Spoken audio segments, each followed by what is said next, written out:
Hello everyone, welcome back to Grow and Shine. In this video, I am going to explain the further story of chapter The Sleeping Wolf of Class 8 from Ratnasagar Focus English. So let's recap the story first before continuing the further story. In previous previous video, we read that White Fang एक resilient and strong dog है, यानी कि वो बहुत ही ज़्यादा बहादुर और हिम्मत वाला है जिसके अंदर टॉलरेंस पावर काफ़ी अच्छी है। एक एक्सीडेंट में वो अपने मास्टर वीडन स्कॉट के फादर जज स्कॉट को बचाता है, लेकिन खुद बहुत सीरियस कंडीशन में पहुंच जाता है और फिर उसको बचाने के लिए सब बहुत एफर्ट्स दिखाते हैं, जिसमें वो वाइट फैंग जो है ठीक होकर के उनको पॉजिटिव रिस्पॉन्स देता है। और इस दौरान वो काफ़ी वीक था और बहुत सोता रहा और उसने बहुत सारी ड्रीम्स भी देखे उस दौरान, और उन सपनों में वो अक्सर पुरानी यादों को जीता था। और एक सपना जिसे वो बहुत ज़्यादा परेशान था, जिसमें वो एक गिलहरी को इलेक्ट्रिक कार में ट्रांसफॉर्म होते हुए देखता है। एक्चुअली वो शायद कार से ही टकरा के बहुत ज़्यादा घायल हुआ था, जिस वजह से वो कार के हॉर्न और कार की लाइट से उसकी जो आवाज़ होती है कार से निकलने वाली, उससे बहुत ज़्यादा डर जाता था। अब आगे पढ़ते हैं कि क्या हुआ आगे। Then came the day when the last bandage and the last plaster cast were taken off. और फिर वो दिन आया जब आखिरी पट्टी और आखिरी जो प्लास्टर था वो हटा दिया गया। It was a gala day, और ये एक बहुत ही ज़्यादा सेलिब्रेशन वाला दिन था, यानी कि बहुत ही ज़्यादा शानदार और बहुत ही ज़्यादा हैप्पी डे था। All Sira Vista was gathered around, और सारा सीरा विस्टा जो है एक इकट्ठा हो गया। सीरा विस्टा जो है उनके शहर का नाम है। The master rubbed his years, और मास्टर ने उसके मालिक ने उसके कान थोड़े से रब किए। And he crooned his love crowd, और फिर वो भी प्यार से जो है थोड़ी सी आवाज़ निकालता है, गुर्राता है प्यार से। The master's wife called him the blessed wolf, और मास्टर की जो वाइफ थी उसने उसको ब्लेस्ड वुल्फ कहा, which name was taken up with claim, और ये जो नाम था वो एक तरीके से उसकी प्रशंसा की तरह उसको देखा गया या लिया गया। And all the women called him the blessed wolf, और फिर सारी महिलाएं उसे ब्लेस्ड वुल्फ कहने लगी। He tried to rise to his feet and after several attempts fell down from weakness. उसने बहुत कोशिश की अपने पैरों पर खड़े होने की, लेकिन सैकड़ों कोशिशों के बाद भी वो खड़ा नहीं हो पाया, गिर गया अपनी कमज़ोरी की वजह से, वीकनेस की वजह से। He had lane so long that his muscles had lost their cunning and all the strength had gone out of them, और बहुत लंबे समय तक लेटे रहने की वजह से उसकी मसल्स ने यानी मांसपेशियों ने जो है क्षमताएं अपनी, या कहे तो मजबूती जो है खो दी थी, और उसकी ऐसा लग रहा था कि मसल से सारी जो मजबूती थी या ताकत थी जो वो चली गई थी। He felt a little shame because of his weakness, और उसे अपनी कमज़ोरी वीकनेस की वजह से शर्मिंदगी महसूस हुई। As though forsooth he was failing his master in the service he owed him, जैसे कि वो अपने मास्टर की सर्विस को चूक रहा हो। बेसिकली उसको ऐसा लग रहा था कि जैसे कि उसका मास्टर जो है उसके लिए उसको काफ़ी सेवा पानी कर रहा है और उसको वो रिजल्ट नहीं दे पा रहा है, ठीक नहीं हो पा रहा है, तो उसको ऐसा लग रहा था कि अपने मास्टर की सर्विस में वो चूक रहा है। सो बिकॉज ऑफ दिस, और इसी की वजह से he made heroic efforts to arise, उसने अपनी पूरी जान लगा दी, एक वीरतापूर्वक उसने प्रयास किया और पूरी जान लगा के वो खड़े होने की कोशिश कर रहा था। एंड एट लास्ट, और फाइनली लास्ट में, he stood on his 4 legs, और वो फाइनली अपने चारों पैरों पर खड़ा हुआ।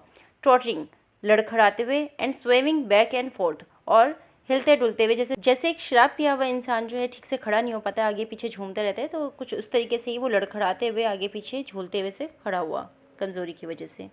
The blessed wolf chorused the women, औरतों ने मिल करके एक साथ कहा द ब्लेस्ड वुल्फ। जज स्कॉट सर्वेड दैम ट्रायम्फेंटली, और जो जज स्कॉट थे यानी वीडन स्कॉट के जो फादर हैं, उन्होंने एक विजयी भाव से उसका सर्वे किया। ट्रायम्फेंटली का मतलब होता है विजयी भाव से। Out of your own mouth B it, he said, और उसने कहा कि ये आपके मुंह से ही निकलेगा। Just as I contended right along, और उसने कहा कि जैसे कि मैंने ठीक ही कहा था। No mere dog could have done what he did, he is a wolf. कोई भी डॉग उसके जैसा नहीं करता, अगर कोई भी डॉग उसकी जगह होता तो वो ऐसा नहीं करता, वो एक सच में एक भेड़िया है। A blessed wolf said the जज वाइफ, और जज की वाइफ ने वहाँ पे उसको करेक्शन किया कि सिर्फ वुल्फ नहीं, एक blessed wolf. Yes, blessed wolf agreed the जज। जज ने अपनी वाइफ को अग्री करते हुए कहा कि हाँ, blessed wolf. And henceforth that shall be my name for him, और आज से मेरी तरफ से उसके लिए यही नाम रहेगा। He'll have to learn to walk again, उसको दोबारा चलना सीखना होगा, सेड द सर्जन, सर्जन ने कहा। So he might as well start in right now, और वो अभी से शुरुआत कर सकता है। इट वॉन्ट हर्ट हिम, इससे उसको कोई चोट नहीं पहुंचेगी, इससे उसको कोई दुख नहीं होगा या चोट नहीं पहुंचेगी, कोई नुकसान नहीं होगा। टेक हिम आउटसाइड, इसे बाहर ले जाओ। एंड आउटसाइड ही वेंट, और वो बाहर गया, लाइक अ किंग, एक राजा की तरह। With all Sira Vista about him and tending on him, और सारा का सारा सीरा विस्टा उसके साथ गया, उसकी देखभाल करते हुए। ही वॉज वेरी वीक, वो बहुत ज़्यादा कमज़ोर था। And when he reach the lawn, और जब वो लॉन में पहुंचा, ही ले डाउन, और वो नीचे लेट गया। And rested for a while, और फिर उसने थोड़ी देर आराम किया। Then the procession started on, और फिर एक जुलूस शुरू हुआ। प्रोसेशन का मतलब होता है जुलूस, या जब बहुत सारे लोग एक साथ चल रहे होते हैं तो that is called procession. Little spurts of strength coming into White Fang's muscles, और एक शक्ति का जो लहर था उसके मसल्स में आने लगा। एज ही यूज दैम, और जैसे वो उनका इस्तेमाल करने लग गया, अपनी मांसपेशियों का यूज़ करने लग गया, the blood began to search through them, जो खून का संचार है, ब्लड का जो एक बहाव है, उसके रगों में बहने लगा।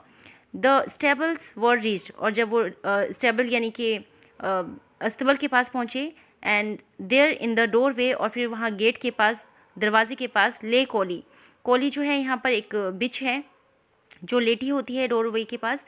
अ half dozen pudgy puppies playing about her in the sun, और उसके आसपास जो है लगभग आधा दर्जन जो है पजी पपी का मतलब होता है जो थोड़ा फैटी से मोटे गोलू मोलू से जो पपीज़ होते हैं, वो लगभग आधा दर्जन वहाँ धूप में उसके आसपास खेल रहे होते हैं या वो होते हैं वहाँ पर। White Fang looked on with a wondering eye, White Fang ने आश्चर्य भरी नज़रों से उसे देखा। Collie snarled warningly at him and he was careful to keep his distance, Collie ने उस पर चेतावनी से गुर्राया और वह उससे दूरी बनाए रखने के लिए सावधान था। The master with his toe helped one sprawling puppy towards him, और जो मास्टर था उसने अपने पैरों की अंगूठे से एक बड़े से पिल्ले को जो है उसकी तरफ आने में उसकी मदद की। ही ब्रिसल्ड सस्पिशियसली, उसने संदेह से चिल्लाया। But the master assured him that all was well, लेकिन मास्टर ने उसे आश्वासन दिया कि सब कुछ ठीक है। Collie clasped in the arm of one of the women, watched him jealously and with a snarl warned him that all was not well. Collie एक जो विमेन थी, एक महिला थी, उसकी बाहों में लिपटी हुई थी और उसे जेलसी के साथ देख रही थी, और गुर्राते हुए उसे चेतावनी दी, उसको वार्न किया इसने वाइट फैंग को कि सब कुछ ठीक नहीं है। The puppy sprawled in front of him, और एक पपी, एक जो पिल्ला था वो उसके सामने आकर के फैल गया, पसर गया। ही कॉक्ड हिज ईयर्स, और उसने अपने कान खड़े कर लिए। ही एंड वॉच्ड इट क्रियोसली, और उसको बहुत उत्सुकता से देखने लगा। देन देयर नोजेस टच्ड, और फिर उनकी नाक जो है टच्ड हुई, एक दूसरे से टच हुई। And he felt the warm little tongue of the puppy on his जॉल, और फिर उसको अपने जॉल पे यानी जबड़े पे उस पपी की जो टंग है वो उसकी गर्माहट महसूस हुई। वाइट फैंग्स टंग वेंट आउट, और वाइट फैंग की भी जो टंग थी, जबान थी, वो बाहर निकली। ही न्यू नॉट वाई, और वो नहीं जानता था क्यों। And he licked the puppies face, और वो पपी का जो फेस था वो चाटने लगा। Hand clapping and please cries greeted the performance, और इस प्रदर्शन का जो स्वागत है वो हैंड क्लैपिंग और खुशी से भरी चिल्लाहटों के द्वारा हुआ। ही वॉज सरप्राइज, और वो बहुत ही ज़्यादा सरप्राइज था। And looked at them in a puzzled way, और उनकी तरफ वो बहुत ही ज़्यादा पजल्ड वे में देखने लग गया वो, क्योंकि बहुत ज़्यादा कन्फ्यूज था। Then his weakness asserted itself, और फिर अपने आप उसकी कमज़ोरी वापस आ गई, उसको फिर से बहुत ही ज़्यादा कमज़ोरी महसूस होने लगी, इसका मतलब। एंड ही ले डाउन, और फिर वो लेट गया। हिज ईयर्स कॉक्ड, उसके कान खड़े हो गए। His head on one side, और उसका सर एक तरफ था। As he watched the puppy, और क्योंकि वो एक पपी को देख रहा था, the other puppies came sprawling towards him, और जो बाकी के जो पपीज़ थे, पिल्ले थे, वो उसकी तरफ फैलते हुए उसकी तरफ आने लगे। टू कॉलीज ग्रेट डिस्गस्ट, और कोली को बहुत ही घृणा हुई। And he gravely permitted them to clamber and tumble over him, और उसने बहुत ही गंभीरता से उनको अपने ऊपर चढ़ने और गिरने की परमिशन दी। एट फर्स्ट, और सबसे पहले तो, एमिड the approach he betrayed a trifle of his old self consciousness and awkwardness, और उसने तालियों की गड़गड़ाहट के बीच में उसने अपनी पुरानी जो आत्मचेतना होती है, यानी ओल्ड सेल्फ कॉन्शियसनेस और उसके ऑकवर्डनेस का खुलासा किया, बेसिकली जताया उसने। This passed away as the puppies antics continued.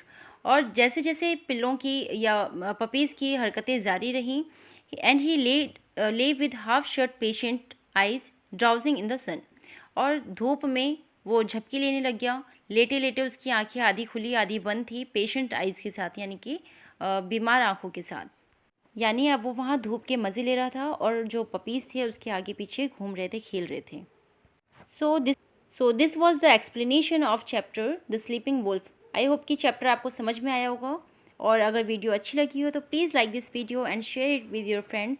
अगर चैनल सब्सक्राइब नहीं किया है तो I humbly request you to please subscribe the channel, and thanks for watching.